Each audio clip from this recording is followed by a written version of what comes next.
What's going on YouTube? Slay here with a video. Just wanted to post this since I could not find anything at the time of this recording about replacing the thermostat here on a 2012 Ford Fusion with the 3.0 flex fuel engine in it.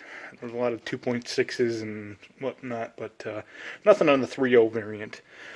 So I have a bit of disassembly done here, but I'll walk you through the basics. This is basically what you're going to see when you pop the hood of your car.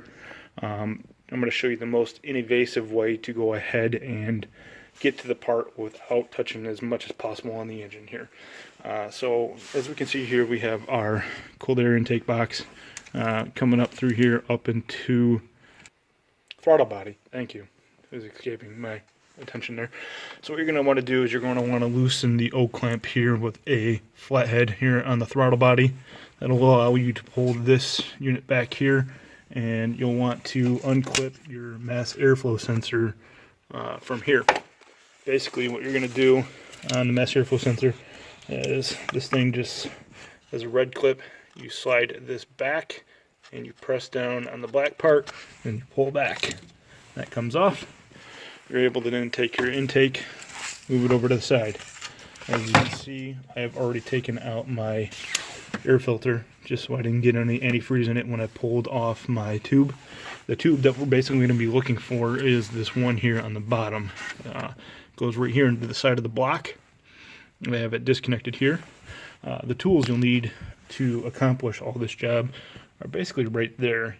My flathead screwdriver, a 8mm wrench, and a 8mm 1/4-inch socket and ratchet.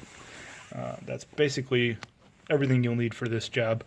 The two part numbers that you're going to be looking to get are a specific gasket. Now, I had a lot of trouble finding this particular gasket. Basically, all the parts providers here locally in Michigan, when I went to them, gave me a water outlet O-ring and not a thermostat gasket. That's what comes up in their system. So the O-ring is just that. It is a O-ring, not a gasket. So be sure not to purchase the O-ring because it is completely useless for this particular job. You want this gasket looking thing that, for lack of a better description, looks like the vault door from Fallout.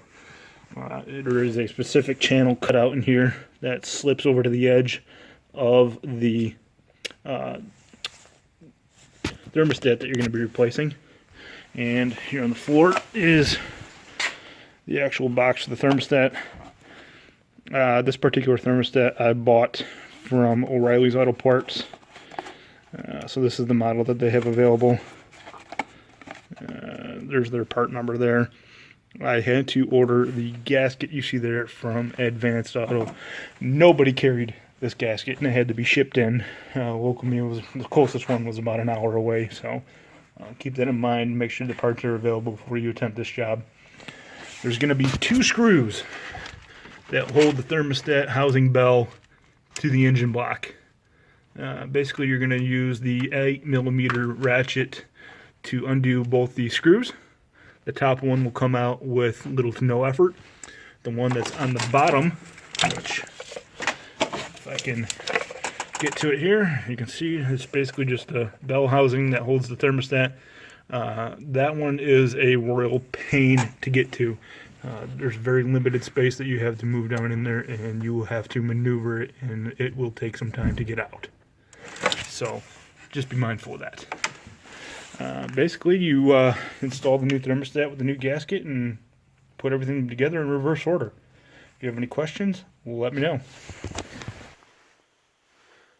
So, some other things that I wanted to make note of. This is the new thermostat with the new gasket installed. You want to make sure you want to install it in this orientation. So it'll sit inside this bell housing like that. Obviously, it won't fit going that direction, so don't try to force it. You want to make sure you clean your surfaces here of any crud residue. As you can see, my gasket was pretty bad and it was leaking, and I got a lot of residue that I got to clean up there, so make sure you clean your surfaces before you put it in there. Alright, have a great day.